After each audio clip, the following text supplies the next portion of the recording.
excited to bring you the first episode of mini shows that will hopefully be educational and somewhat entertaining. So we're going to go into educational info on sports performance training and a little bit of wellness and training info just for general pops. So how are you doing, Mitch? I'm doing well, man. How about you? Pretty good. Excited to actually get started on this. This has kind of been on my radar for a little while, and I thought about maybe doing a podcast on my own. And the more we interacted, the more we talked, I thought, hey, it'd be good to have you in, because I think, and we'll talk about a little bit of our background. I'm more on the strength and conditioning side, whereas I know you are a little more on the athletic training. So you deal with more injuries and kind of rehab and things like that. So between the two of us, I think we'll have a pretty good mix of different perspectives. So yeah, man. I appreciate you kind of poking and prodding and influence me into getting into this. Sometimes it's hard you have ideas of things you want to do, and it's something that I've thought about doing, but it's good to have some influence or somebody poking you from behind to, hey, come on, man, let's go do this. So right. I do think our varying backgrounds will give people a lot of different point of views. And we can obviously, different topics, we're going to see things differently based on our own background, and then, obviously have a lot of similarities as to how we might handle our training. I think we're a lot more alike, obviously, just from talking than we would be different. But obviously we can bring different perspectives based on who we see daily. So I think it's going to be a great chance for us to educate and hopefully learn from each other and learn from other people as well.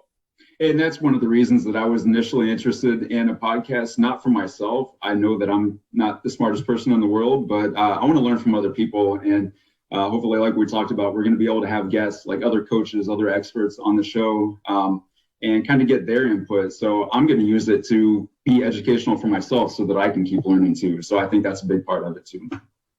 Yeah, man. So I think one of the things we need to go over is kind of how we both got to this point. So I'll let you go first, give everybody a background of, maybe what got you into this field, how you got into this field, go from day one if you have to. So I'll let you take the floor.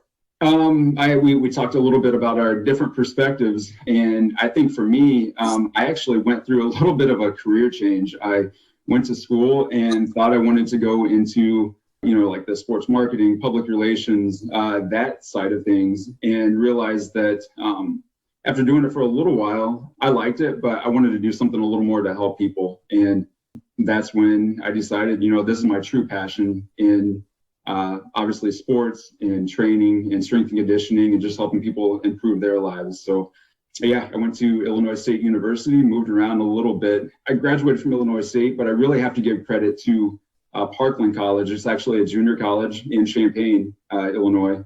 And they have an excellent personal training and exercise physiology program where I really dove deep into the hands-on portion.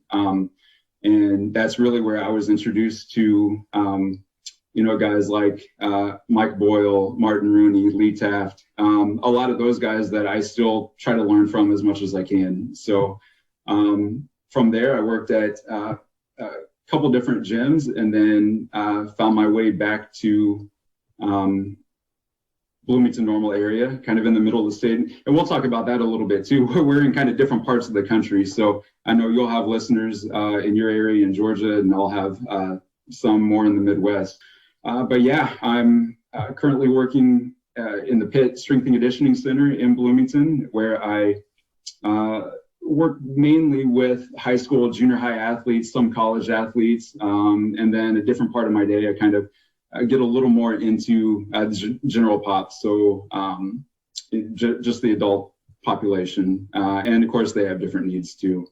So that's a little bit of my background there and how I got to where I am today. Yeah, so for me, I trace it all back to I was a ninth grade. Had just gotten done with tryouts for basketball. was out at an event for my brother's Pee Wee football team. Ended up with a really bad ankle sprain, and that started myself down the road of athletic training. As that first initial injury, and I think if you talk to a lot of athletic trainers, I think that's kind of the genesis story for a lot of them. They dealt with injuries in some sort of fashion. I got to meet the athletic trainer at the high school, and at the time it was just referral base. We didn't have a lot of athletic trainers that were in the high schools. They'd come out to football games and stuff like that. So I didn't really know what I was getting into. I knew I was like, I want to help athletes. That was because I had been at that point. I'd been at that low point of, oh man, I didn't think I was going to be able, I didn't know if I was going to be able to play. I thought it was broken. Luckily it wasn't. But it led me down a career of chronic ankle sprains. Now I can sprain my ankle just thinking about, stepping off a curb. So,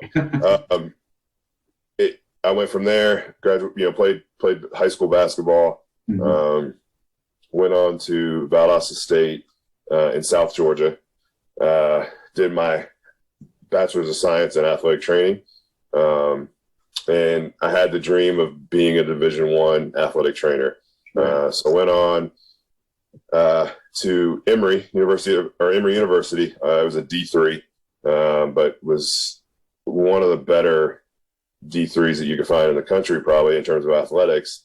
We get a lot of transfers that were D1 kids coming in, and high level athletics for that level, and got my master's at Georgia State. Nice. But also while I was there, got the opportunity. My boss at the time was connected with U.S. Soccer. So I got to work a couple of camps with the U.S. Soccer team, some of the lower level teams, the 14Us.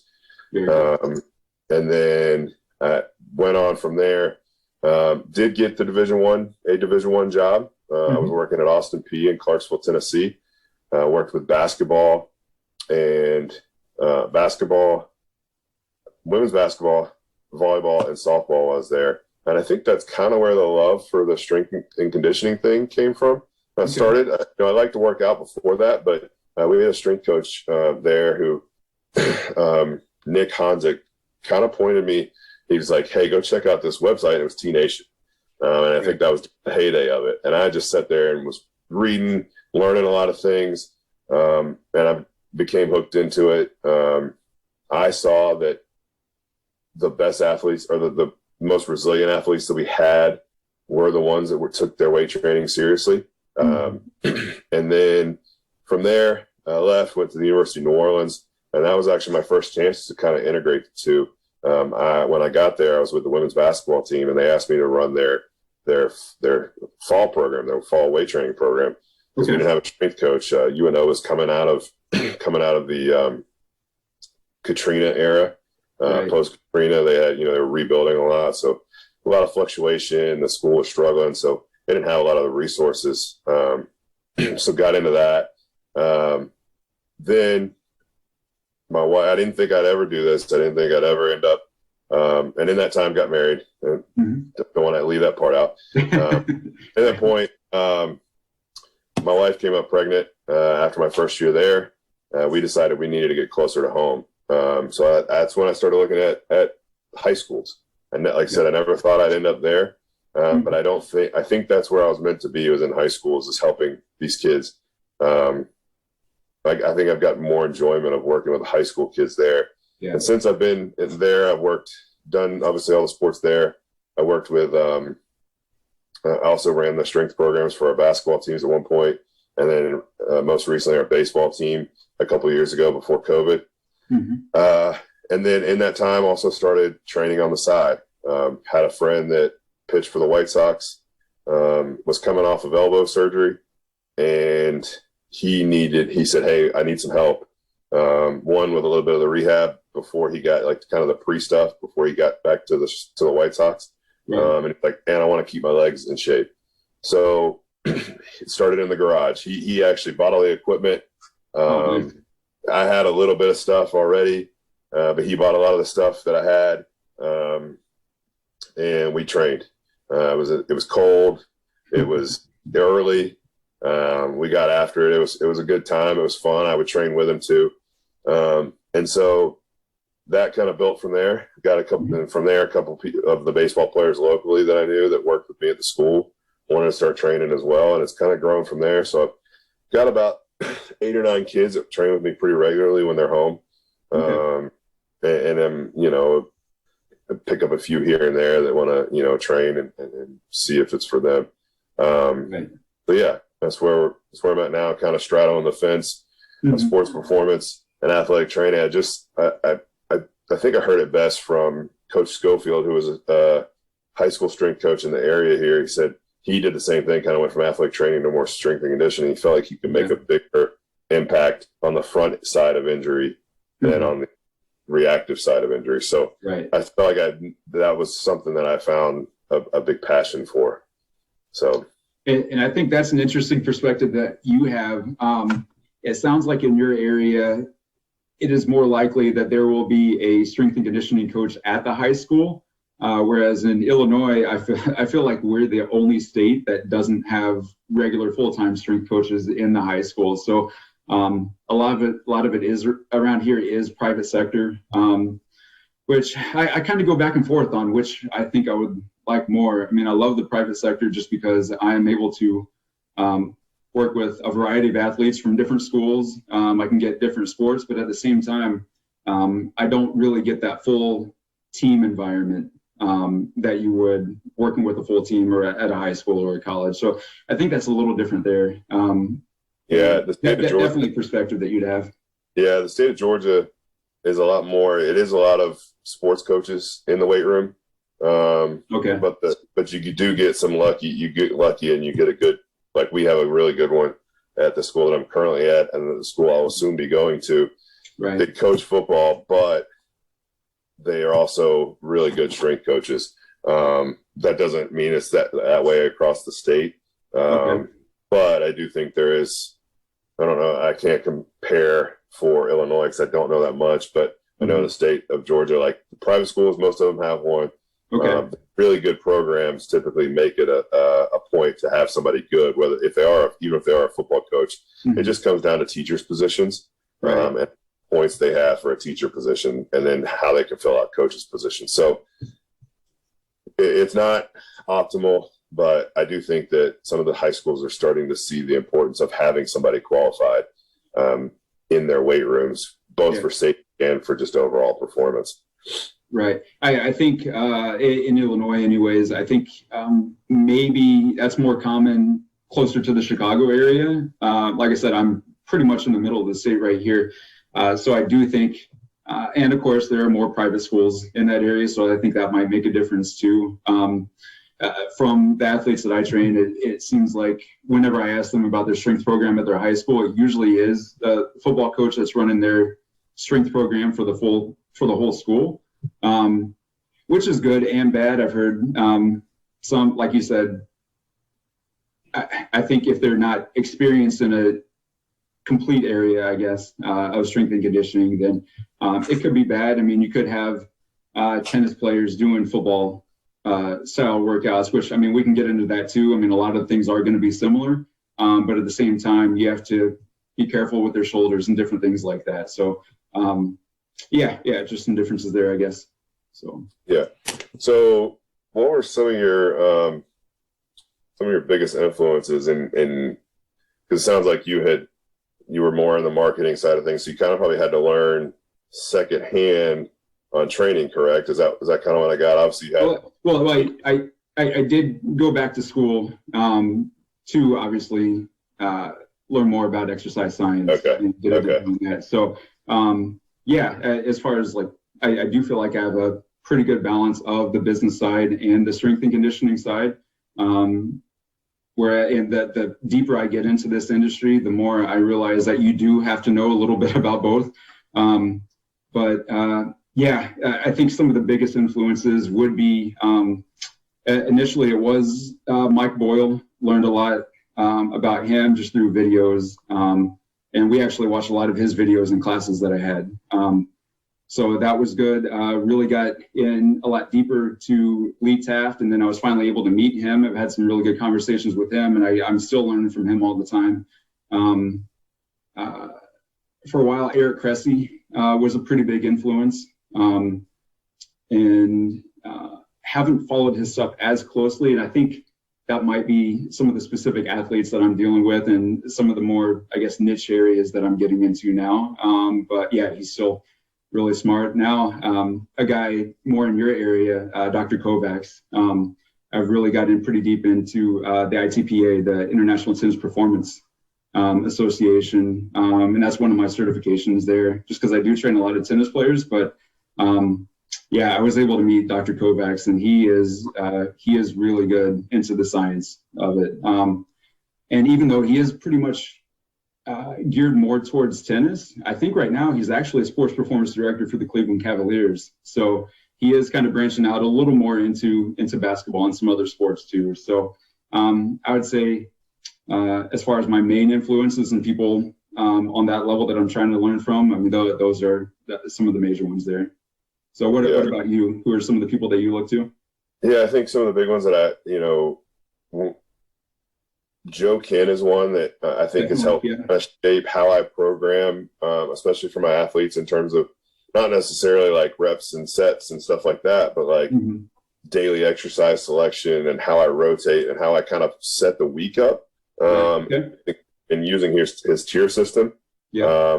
Because I feel like, with athletes, I usually only get either 2 to 3 times a week. I have the occasional kid that I'll be able to get, 4 days a week. They just like to train and they have off time. I have had a couple kids that they just like to work out and they want to come in. And so we'll go more of an upper lower type split. But with most of my athletes, I'll get 3 days a week. And I like the tier system because it's a total body, kind of rotates based on total, lower, and upper. And I think that just helps me organize my brain on how I'm training or how I'm selecting my exercises. So Joe Ken, I got into a lot of the upper extremity stuff with baseball players. So Eric Cressy was definitely a big one there, especially a lot of his assessments for the upper, the overhead athlete in terms of, helping select your training. Those, and then even how to help with the shoulder, keeping them healthy, giving them the correct amount of motion or picking exercises the right way. I think Cressy does a great job of that. And then I think probably like a third one, Derek Hansen in terms of some of the speed. At first I was such a strength guy for a long time. So I probably would have said, the likes of like a lot of the guys you see on Elite FTS or on T Nation.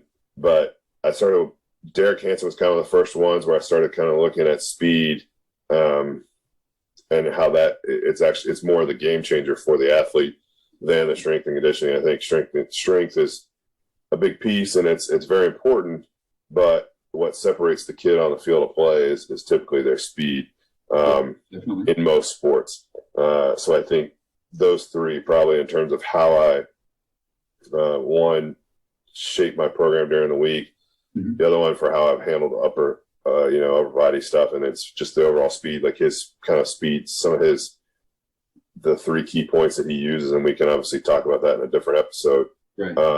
Has kind of helped shape me and how I program for my athletes in terms of their strength and their speed work. Okay. So I should also mention Will Fleming. Don't know how familiar you are with him, but I was able to, this must have been 2018. I went to a Speed and Power Summit, and it was actually at his gym in Bloomington, Indiana. And Will is great in terms of Olympic lifting, velocity-based training. I think he actually trained at the Olympic Training Center in Colorado. But yeah, I definitely learned a lot from him. Actually ended up getting his weightlifting performance certification just because I thought he does a really good job of, and you can go get the USAW certification. But for me, Will's certification was very good as far as like breaking down the basics and does a really good job at teaching that. So for me, I'm not training actual weightlifters, but I just want them to be able to be more explosive. I want my athletes to be more explosive. And so with that, just basics as far as like the clean, like barbell snatch, things like that. He really does a really good job of breaking it down in really simple terms, and that's what worked for me. So yeah, well, I definitely have to mention Will Fleming there as far as that goes. Yeah, no, I've seen some of his stuff, and Yeah, I should be pretty tight with one of the guys that used to work at his gym. So oh, okay, cool. Heard a lot of good things, about him and then their gym as well. So yeah. So you said you work with a lot of tennis players, Right. How did that come about? How did you end up with a lot of tennis players? That happened pretty much by chance. I had one girl that was came in to train, and this was probably, when did she come in? 2016, I think is when she initially came in. High level tennis player, national level tennis player, and she just needed to get stronger. She needed to get faster. We knew that she was going to go to a really good college, just based on her skill alone. So it was my job to try to get her faster, more agile, stronger, more explosive. So I knew about tennis, obviously, but when I realized that I was going to have her probably long term, I really dove deep into more education behind strength training for tennis players. That's when I got connected with the ITPA and Mark Kovacs. Ended up getting the Certified Tennis Performance Specialist certification. I figured that was the best way that I could, get as much knowledge as I could about strength training for tennis players. She obviously did really well. She's finishing up her senior year now at University of Utah, having pretty good experience there. Haven't found out for sure if she's going to stick around for her fifth COVID year or not. But yeah, it was kind of, I had success with her, and then obviously some of the other tennis players in the area got interested. And you know how that works sometimes. You have success with one athlete, and then more from that sport will want to come in and start training with you. So have to really credit her for that, for kind of leading me into that direction. When I started educating myself a little more on specific speed training, and Lee Taft actually helped a lot with this, because I don't know if you know, he actually started his career at the Bolletary Tennis Academy, which turned into IMG. So he had a lot of experience there. So he helped out with more of the tennis movement. I went out to, it was called Bloomington Tennis Center at the time, and worked with large groups of athletes actually on the court, working with their speed and agility on the court. So with that, I was obviously able to meet a lot more high school, junior high age tennis players in the area, and it just kind of blossomed from there, really. So yeah, I never, to be honest, I never thought that when I got into this, never thought much about training majority tennis players, but I love it. I love the sport. I think it's a unique sport in terms of the movement and explosiveness. I think it's kind of funny, and we'll probably get into some of this in another episode. I've heard tennis players go out for like long runs, thinking that they're training their conditioning that way, when really, they're moving so much in so many different directions, even during a single point in their match. So yeah, it comes down to training multi-direction speed, short bursts. And I think there's a little educating that had to go on with that, and kind of changing the mindset that you don't have to go out and run for miles to get conditioned for tennis. You can do it. You can train your train heart rate just by working in short bursts. So yeah, it's been a blast since then, since I started, and I don't see it slowing down anytime soon, to be honest. So awesome. Yeah. Having worked with some tennis players, and that culture within the sport, it's kind of like some of the old school, like even like soccer, like again, the conditioning part where they just, they go run, or there was almost a little bit of a fear of getting too big, physically from they almost shied away from the strength part because they were afraid of some kind of, getting too big and too bulky. Right. And probably a lot of them would benefit just from the power aspect of it. And obviously, we will again in the future talk about how to train and not get bigger, because that's not our goal, right? But there's still a way to get stronger without that. That's keeping your relative, building the relative strength, or increasing the relative strength while not getting bigger. there's ways to do that. And I think athletes only just see big football players, or they see big bodybuilders. I think that's all they've ever known in terms of what strength training is. Mm-hmm. And I think that culture in a lot of other sports like that, baseball for the longest. So you don't want to get too bulky, but then you look at Mike Trout, and Mike Trout runs around at 40 and is the best player in the world. So, right. There's a lot of culture to break there in some sports. So that's awesome that you're getting in that area to break that culture a little bit and start to see some interest in that sport. Like you said, a lot of times it is word of mouth to build up with a sport like that. It's like baseball, like with the kids I've gotten. It started with a pro pitcher.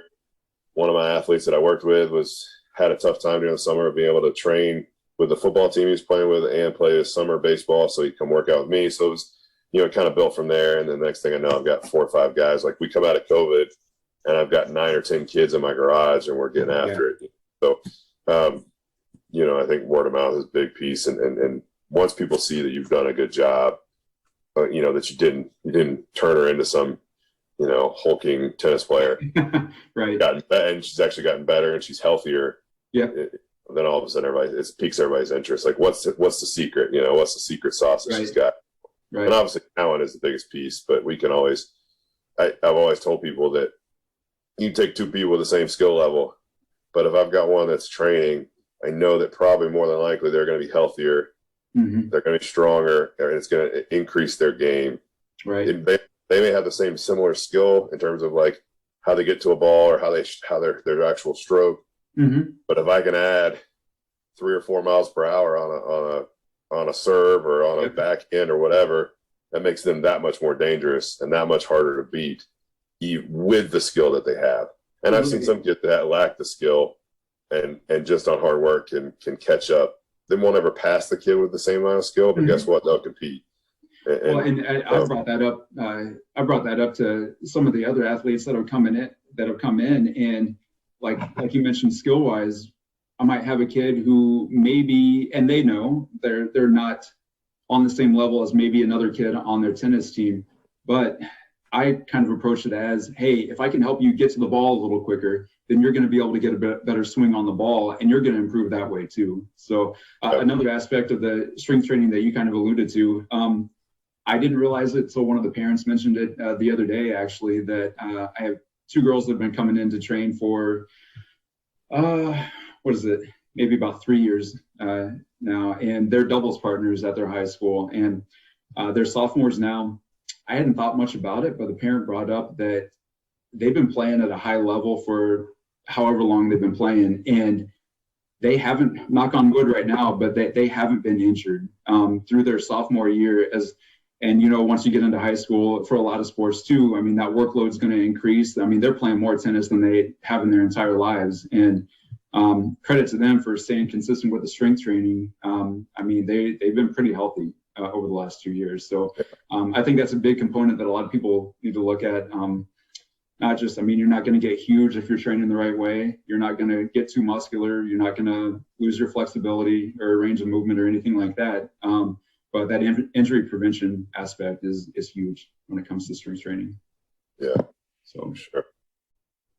So day to day, you said tennis players, general pop. Anybody else that you're kind of felt like you've kind of fallen into that niche? Like for me, and it's not on purpose. And I'll take anybody, or you do. Right. You've seen any other groups that have just started coming to you because for whatever reason? I feel like sometimes tennis players, then you'll kind of sometimes like I feel like golfers might show up just because like, wow, yeah, kind of they run the same circles or whatever reason. So I haven't had a lot of golfers, which actually when I was at Parkland College training athletes there, I did train the men's golf team there. They're pretty successful there. I mean, a lot of skill coming in on that side, but yeah, I haven't had a ton of golfers since then. And I think a lot of this is probably word of mouth, like you mentioned. You get a couple of good athletes in, and then their friends want to come in and start training. I've noticed kind of a little bit of an uptick of volleyball players amongst my roster of athletes that I've been training.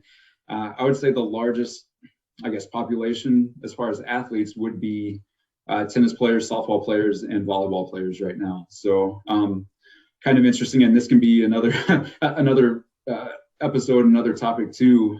But I was kind of looking at it, and I think right now it's over 85% of the athletes I train are girls. So, and we can, like I said, another episode, we can get into specifically training female athletes. I think that's an interesting angle too. Yeah. So yeah, as far as sports, that's kind of the direction that I've gone. That'll be a fun topic for me because I have 3 daughters. So right. Yeah, they're not quite yet there, I think, in terms of ready to train, in terms of like the focus and those kinds of things. But I know, like you say, that it's a big piece and something that we can definitely take a whole day talking about what we've seen out of that. So, yeah. So I guess you asked kind of the day today. I did mention that I train general pops. My day usually breaks down to, I have a few athletes that will actually come in and train before school. Not all high school, junior high athletes are willing to get up that early to come in before school. But I do have actually 3 siblings right now that are coming in to train. And then outside of that, I have a lot of adults that I'll train, usually through the morning. And then I'll have a little bit of a break in the middle of the day where I try to get my own workout in, try to eat a good lunch, because I know that once that school hour gets out, once school gets out, I'm usually packed for the rest of the night as far as training athletes and they're coming in. So I guess in general terms, that's kind of what my day usually looks like there. So what about you? I know you're coming from a different angle where you're probably treating athletes for their injuries, but then it also sounds like you're doing a lot of strength training. So yeah, at our school, and I work for a hospital that has a contract with the school that I work for or work with. We do morning treatments during the lunch periods, so that it allows the kids to come in. They don't have to leave campus for any kind of therapy or anything like that. Allows us to get the treatments done. So we'll do that, every other day. Me and my partner switch. And then, again, once the afternoon starts, it's practices, it's prepping for practice. It just depends on the season as to whether I'm out. Usually we go out to football practice and game coverage. So, each day is different. It's fun and it's great because no day is the same. But at the same time, that's a con too, because there's no rhythm sometimes. We're just getting out of some of our spring sports. Like last night, we had our last soccer game, but we still have some baseball and lacrosse going on. But there for 2 months, it was something every night that we were covering. But then you'll have this lull, or like in the summer. Once we get to the summer, my schedule flips, and then I'm in the morning for football workouts, stuff like that. So when I was doing the workouts for some of our teams, it was typically I'd get teams ready for practice, and then 3 o'clock we were in the weight room for about an hour with the team, and then I was back out of the field because I was lucky enough I had a partner with me that could handle the field while I was in the weight room. I was just when we, like I said, we had strength coaches, but with them being sport coaches, again, the afternoon for the kids that can't get in there, or if the coach wants to do a speed session, the actual sport coach wants to do some stuff in the afternoon, that coach can't do that. The one coach we had before, he was our throws coach, so he was track and field, so he was gone, in the afternoon for that.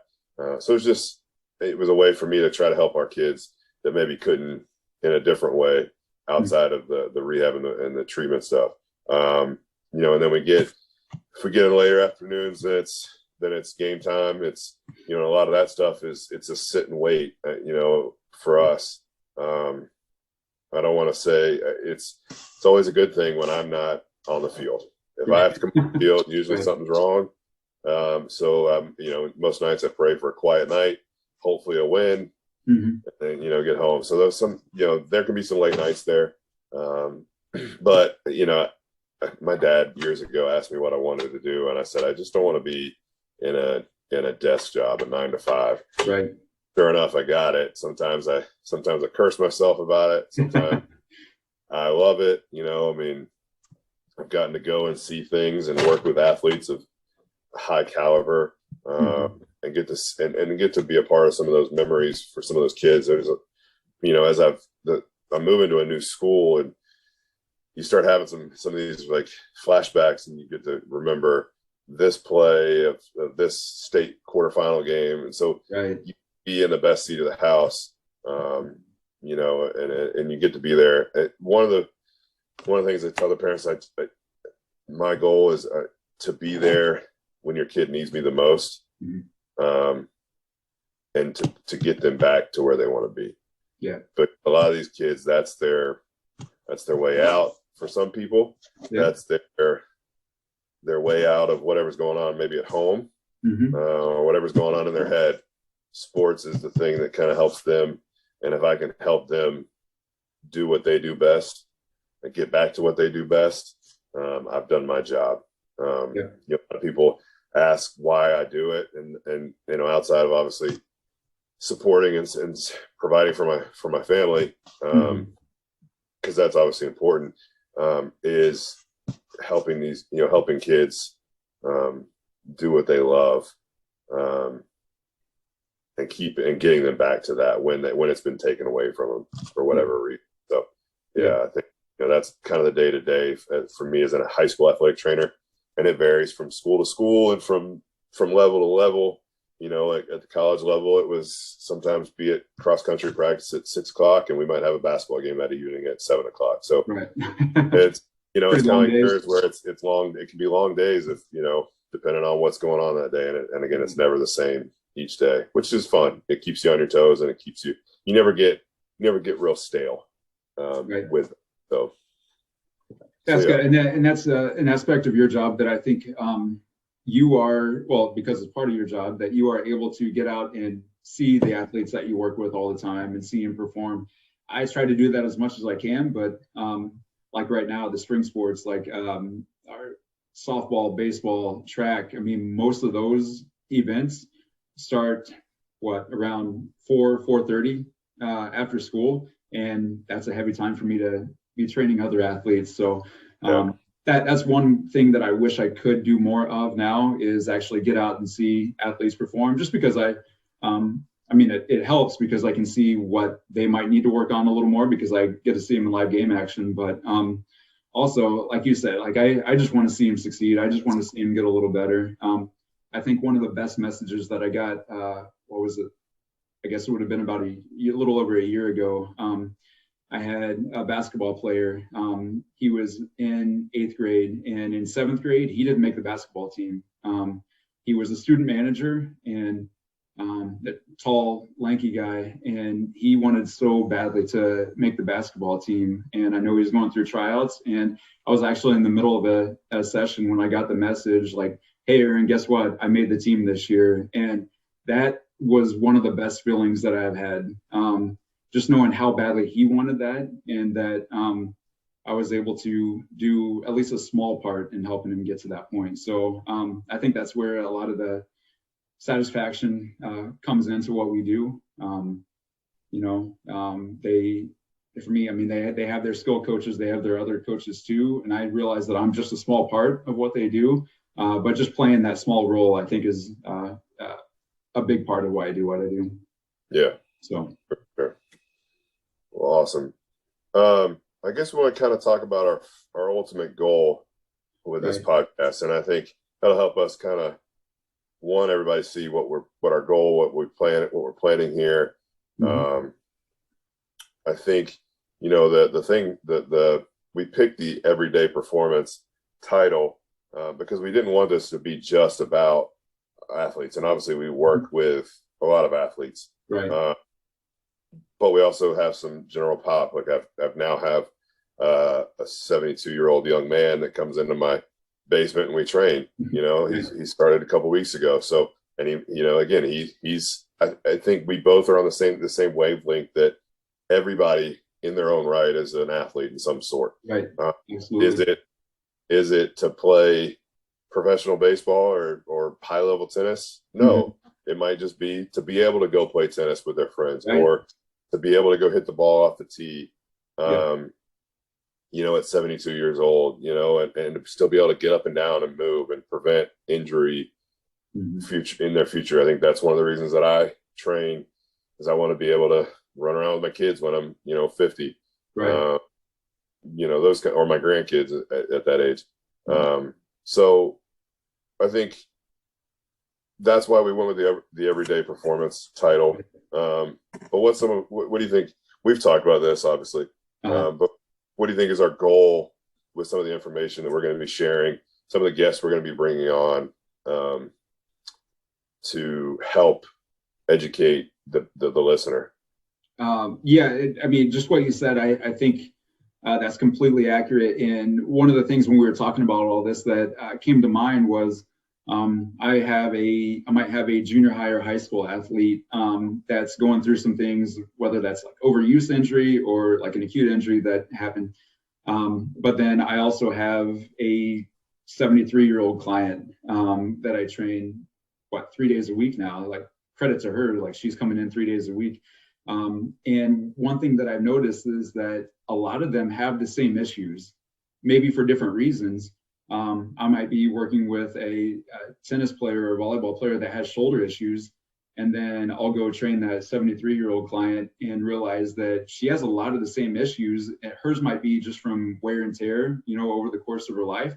But some of the exercises, some of the recovery that I'm working with her on, they're pretty similar. And I think we can learn from each one, and they kind of cross over. So I think to your point there, whether we're talking about strength training for athletes, for older adults, we're talking about the importance of sleep for performance, we're talking about any aspects of nutrition, any of those topics that we will end up talking about kind of cross over, from whether you're a junior high, high school, college, pro athlete, or like you said, you just want to get on the tennis or pickleball court when you're in your 60s. I think a lot of that is going to be relevant to everyone. Yeah, I think it's going to be more about human performance than necessarily athletic performance. I think to perform at a high level, you've got to be, the human performance has to be taken care of first. You've got to take care of these certain things before we can even consider taking you to the next level of high performance. I think that basic level of human performance, which again, I think is that everyday performance. I think that's where everybody will be hopefully be able to take something, and it may not be the whole podcast, but hopefully somebody can walk away each time with some tidbit that they can put to their own, whether it's supplement or sleep or some kind of training that they can put into their own life and hopefully make their life better, whether that's feel better, look better, move better, do their job better, whatever that may be. Hopefully they can get something out of that. And I think that's our ultimate goal with this podcast. I completely agree. And I think that's one of the interesting things about this industry and about just the fitness and wellness industry as a whole, is that a lot of the concepts are going to cross over. So it doesn't matter if you are 12 years old, if you're 82 years old, a lot of the things we're going to talk about will benefit people of all ages and all areas of life. So yeah, I think that's definitely the direction, definitely being educational in a sense. But then when we do have those guests on to interview and kind of learn a little more, I think that everyone's going to benefit from any of the conversations that we have, for sure. Yeah, man. Well, I think that's kind of a good place to stop for today. Why don't you, I'll give my social media here in just a second, but why don't you give your social media? Please follow us. We'll be posting some things there, maybe throwing out, Q&A or topic suggestion boxes type things, so that you can help us help you. We've got some ideas that we're going to bring down the pipe, but I think that'll help us as well to see what listeners are wanting to learn. So yeah, why don't you go ahead and give where they can find you on social media? And then I'll do the same here in just a second. Yeah, as far as my social media, I'd say the one that I'm most active on is Instagram. I will post a lot of videos, a lot of other content there. It's AP Sports Performance. on Instagram. I also do have a kind of a business Facebook page. It's the same, AP Sports Performance. So really, either one of those, you can get a hold of me. Like Mitch said, definitely give us your input, give us your feedback. Let us know if you like the things that we're talking about. Give us suggestions, because we are really here to help you, the listener, learn more, become more educated, and really just kind of helping you in all aspects of life. Yeah, and then you can find me at GIll Training Systems on Instagram. You can find me my personal page on Facebook. I do a little bit of more educational stuff there, and then I do have a business Facebook with the GIll Training Systems. But I interact more on my Facebook and my personal one. But that's a lot of my kids. My wife's posting pictures of us, and then I like to stir the pot a little bit on the training side. Probably irritates some travel ball parents a little bit, but we'll get into that. That's a pretty big topic right now. It seems oh like. goodness, yeah, it's that, and it's coming to that time of year as we start to end the school year. That's kind of a big deal, but yeah, reach out. I think both of us, we both respond pretty quickly. If you got a question on social media, I've got to get back on the Instagram train. It's been a minute, and it's a slow period for me right now in terms of training kids, because a lot of my kids are college kids right now. I had a good crop that were high school kids. They've since moved on. So, but that'll pick up soon as I start coming back. So hopefully I can get back on the information train. It's just when you're not training somebody else, you're doing your own training. Oh God, like my training is nothing exciting and nothing that, get to video it or whatever it is. So outside of just trying to go off of a cool PR or something. So, before we leave, you got to explain the rubber band. Yes, and that is one of the reasons. Go on his social media, and I can't remember if it's on his story or on his feed. You will see kids with a mini band, and I want to know the story behind it before we leave today. I don't want to. I know it's kind of a weird to finish this way, but I need to know what that. No, that is an interesting contest that got started by one of my long-term athletes. I think she's in her, 6th year of training now, approaching 7. Anyway, she started coming in when she was 11 years old, and she just turned 17. So she's been with me for a little while. Well, anyways, and you'll see on my Instagram, I post all these videos every day that someone's in to train. But during the warm-up, all of my athletes go through a little mini band circuit. So just your standard mini band, we get ours from Perform Better. You can probably get other brands. But yeah, they go through their mini band walks. You work a little bit of hip rotation, internal, external rotation. We'll go through your forward walks, your backward walks, lateral. And anyways, after we get done with those, I give all the athletes an opportunity to try to shoot their mini band into one of the baskets or one of the crates that we store them in. I'll have to go back and double check. I think it's around 18 feet away. So a decent distance away. But anyways, this girl, Callista, she started it as a little bet between the two of us. And she always just flipped it in, and she thought that was kind of cool. So one day she said, "Hey, if I make this, you have to do push-ups." And I thought, okay, whatever. Like, she's probably not going to make it this time. And she made it. So I had to do push-ups. So it kind of went from there. For a while, every mini band shot make ended up being 50 push-ups. And my shoulders, my chest started getting so sore. Well, anyways, one day she didn't make it into the basket, but it kind of hung on the edge of it. And we had one of our pro guys at the time. He was with the White Sox organization at the time. He was kind of watching on. He said, "Oh, come on, she has to get a little credit for that." So ended up changing it. If it's a clean shot into the box, into the basket, then that's 50 points. If they get it to hang on the edge or bank it off the wall, then that's 25. So I think at this point I am, and it's on my Instagram, but I think I'm over 36,000 push-ups at this point. Just in that contest. So, you're probably just like wild up upper body. So yeah, like yeah. I get it, guys, but we stop. It is kind of funny though. some days they'll get done with their mini band walks and as part of their warm up, and I'll be ready to move on. Like, especially if it's a bigger group, I'll look up at the clock and think, come on, we have to keep this going a little bit. We have an hour to train.